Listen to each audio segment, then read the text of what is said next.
ninaposema asiyejazwa Roho Mtakatifu hata nyakuliwa, nadhani ugomvi umeanzia hapo zaidi. Hapo ndipo alipokasirika au walipokasirika na kwamba nimekosea. Nianze kwa kusema kwamba kwa kadri nijuavyo tafsiri ya maandiko katika lugha yake sijakosea kwenye eneo hilo. Askofu unasema sijakosea.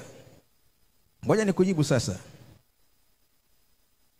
Unyakuo ni tukio halisi, sio nadharia. Sasa hapo ndo nimsikilize kwa makini. Unyakuo ni tukio halisi ambalo linafanywa au litafanywa na Roho Mtakatifu akiwa amejaa ndani ya waamini. Wao wamekufa katika Kristo, wao bado wako hai. Kwa sababu unyakuo ni tukio, sio nadharia ya kusadiki kwamba nanyakuliwa. Kama ambavyo watu wengine wanaona kwamba mimi naamini nimejazwa Roho Mtakatifu, nimejazwa haya nimejazwa. Nadharia, wakati kujazwa ni tukio.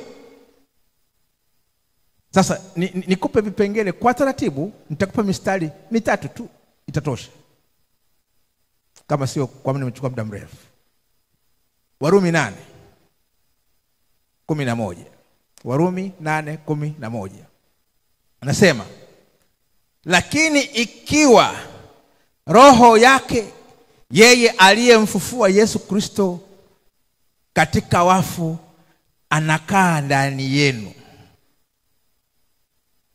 Katika maneno la Kiyunani tulitumika hapo zamani ni kwamba amejaa ndani yenu.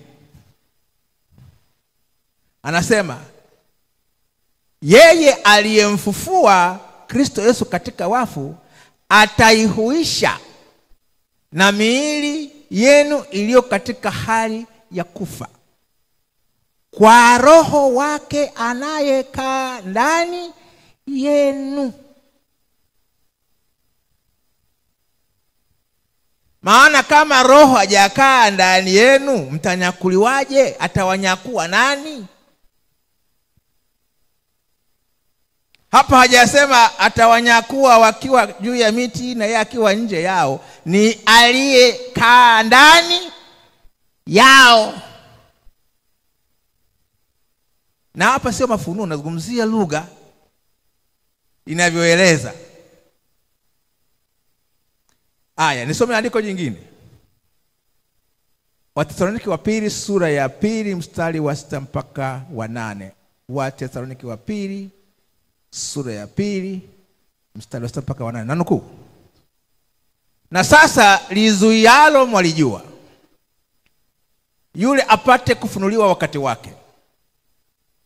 Maana ile siri ya kuasi hivi sasa inatenda kazi, lakini yuko azuiaye sasa hata atakapoondolewa. Hapo ndipo atakapofunuliwa yule asi ambaye Bwana Yesu atamuua kwa pumzi ya kinywa chake na kumwangamiza kwa ufunuo wa kuwapo kwake. Mwisho wa kunukuu. Hapa Paulo anazungumzia habari za tukio la unyakuo. Kwa sababu kulitokea propaganda zikasema kama alishaondoka, ishapita hiyo siku, na sasa hivi tuko kwenye wakati wa mpinga Kristo. Sasa akawa anaeleza kwamba tukio la mpinga Kristo kushika hatamu, hilo tukio haliwezi kufanyika wakati bado kanisa lingalipo duniani, au wakati Roho Mtakatifu ndani ya kanisa wangalipo duniani. Lakini atakapoondolewa Roho Mtakatifu na kanisa, kwa sababu anayeliondoa kanisa duniani ni Roho Mtakatifu, kwa sababu yuko ndani ya kanisa, yuko ndani ya kanisa lake, amejaa ndani ya hao wanaoitwa kanisa. Kwa hiyo anapoondoka anaondoka nao. Anasema akisha kuondoka nao Roho Mtakatifu, sasa ndipo yule mpinga Kristo atakapo chukua nafasi yake, ndio awamu yake sasa hapo. Na hiyo ndio tunaenda nayo nyakati za mwisho. Ndio somo jingine kwa wakati mwingine.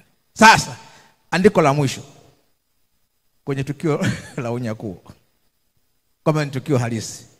Yohana, Ufunuo wa Yohana sura ya 4 mstari wa kwanza na wa pili. Ufunuo wa Yohana sura ya 4 mstari wa kwanza na wa pili. Nanukuu: baada ya hayo naliona natazama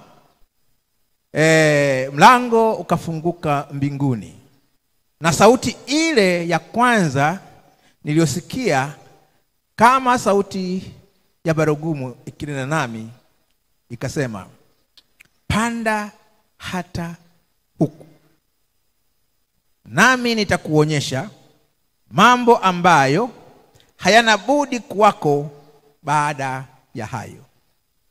Na mara nalikuwa katika roho, natazama kiti cha enzi kimewekwa mbinguni, na mmoja ameketi juu ya kile kiti. Mwisho wa kunukuu. Sasa katika Ufunuo wa Yohana umegawanyika sehemu tatu ya ule mstari wa 19 sura ya kwanza.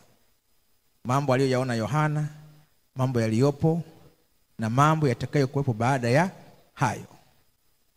Mambo yatakayokuwepo baada ya hayo yaliyopo ndio tumesoma katika sura ya 4 mstari wa kwanza, kwamba mbingu ikafanya nini? Ikafunguka. Akasikia, akaambiwa, panda hata huku. Hiyo panda hata huku ndio tunaondoka dunia. Anasema alipandaje mpaka huku? Alikuwa katika roho. Hapa ninaendelea kusisitiza unyakuo anaendesha Roho Mtakatifu. Hata Yesu alipofufuka katika wafu ni Roho Mtakatifu. Akapaa, wakati namwambia ile mwanamke kwamba usinishike napaa kwenda kwa Baba, akapaa, ni Roho Mtakatifu. Alipokaa na wanafunzi ile siku ya 40, akatwaliwa mbele ya macho yao, wanamuona huyo. Zoezi hilo ni Roho Mtakatifu alikuwa analifanya kwa Yesu, na tukio hilo atalifanya kwa kanisa lake duniani, kwa sababu yuko ndani ya wale waliompokea na kujazwa na Roho Mtakatifu. Unyakuo ni tukio. Kama unataka kwenda safari mahali fulani, kupania kwenda safari na kukata tiketi, maana yake uko tayari kwenda, ndio kuzaliwa mara ya pili. Lakini huendi kwa sababu una tiketi. Ni lazima chombo kinachokusafirisha wakati kikifika uingie. Kwa hiyo ujazo wa Roho Mtakatifu ndio unaingia kwenye safina inayokwenda kukupeleka wakati wa kunyakuliwa. Kama hoja ndio hivyo, vipi kwa yule ambaye ana Roho Mtakatifu ndani yake lakini amepoa? Unyakuo ukifika anakwenda au anaachwa? Kuna viwango vya kupoa. Kuna viwango vya kupoa, na hapo sina kipimo. Umenielewa? Unajua mwenye kipimo cha sasa unanyakuliwa au hunyakuliwi ni Roho Mtakatifu mwenyewe. Ndio maana sisi tunafanya kampeni ya ujazo wa Roho Mtakatifu. Na nirudie kwa kusisitiza kwa mkazo, kwa kituo kikubwa mara 10. Kituo kikubwa mara 10. Kujazwa Roho Mtakatifu ni lazima kama kuzaliwa mara ya pili, kwa sababu vyote ni furushi moja. Isingekuwa lazima hawa mitume walikaa na Yesu miaka 3.5. Ikafika anawaambia wasitoke Yerusalemu mpaka wajazwe huyu Roho Mtakatifu. Na wao wakaendeleza utaratibu huo, kila waliokuwa wakiokoka na kubatizwa walikuwa wanaombewa kujazwa Roho Mtakatifu. Tunaiona hiyo kwa Samaria. Filipo alichapa injili kule Samaria. Walikuwa na pepo wakafunguliwa, miujiza ikafanyika, akawabatiza. Kwa nini hakuwaacha tu waendelee na maisha yao? Baada akarudi Yerusalemu kuwapasha habari. Wakasema Petro, Yohana, nendeni Samaria mkathibitishe. Maandiko yanasema kwamba walipofika kule wakawaona wale waliokoka na kubatizwa, wakawaombea wampokee Roho Mtakatifu, kwa sababu walikuwa hawajampokea bado.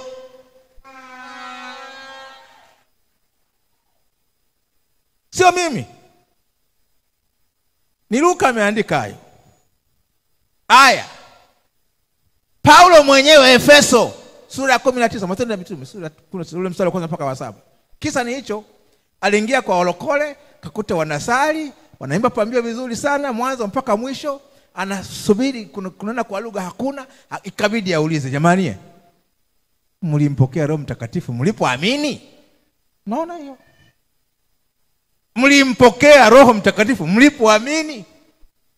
Wanasema ndio. Nini? Hata kusikia hatakuwahi kusikia. Akasema sasa mlibatizwa ubatizo gani? Ala, tena ubatizo tena. Unaona kwamba kuamini lazima kutokana na kubatizwa, na kubatizwa ndio kigezo cha kujazwa Roho Mtakatifu, kwa sababu haiwezekani ukaamini ukabatizwa usijazwe Roho Mtakatifu. Kwa nini? Kwa kuaje?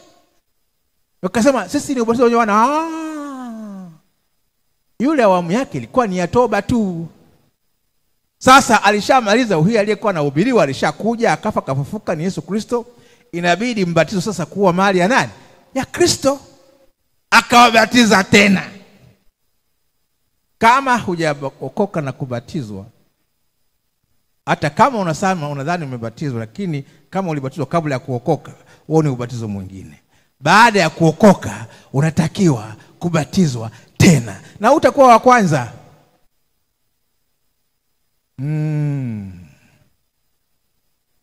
Hiyo nayo ni ngumu, lakini nazungumzia habari za furushi la wokovu.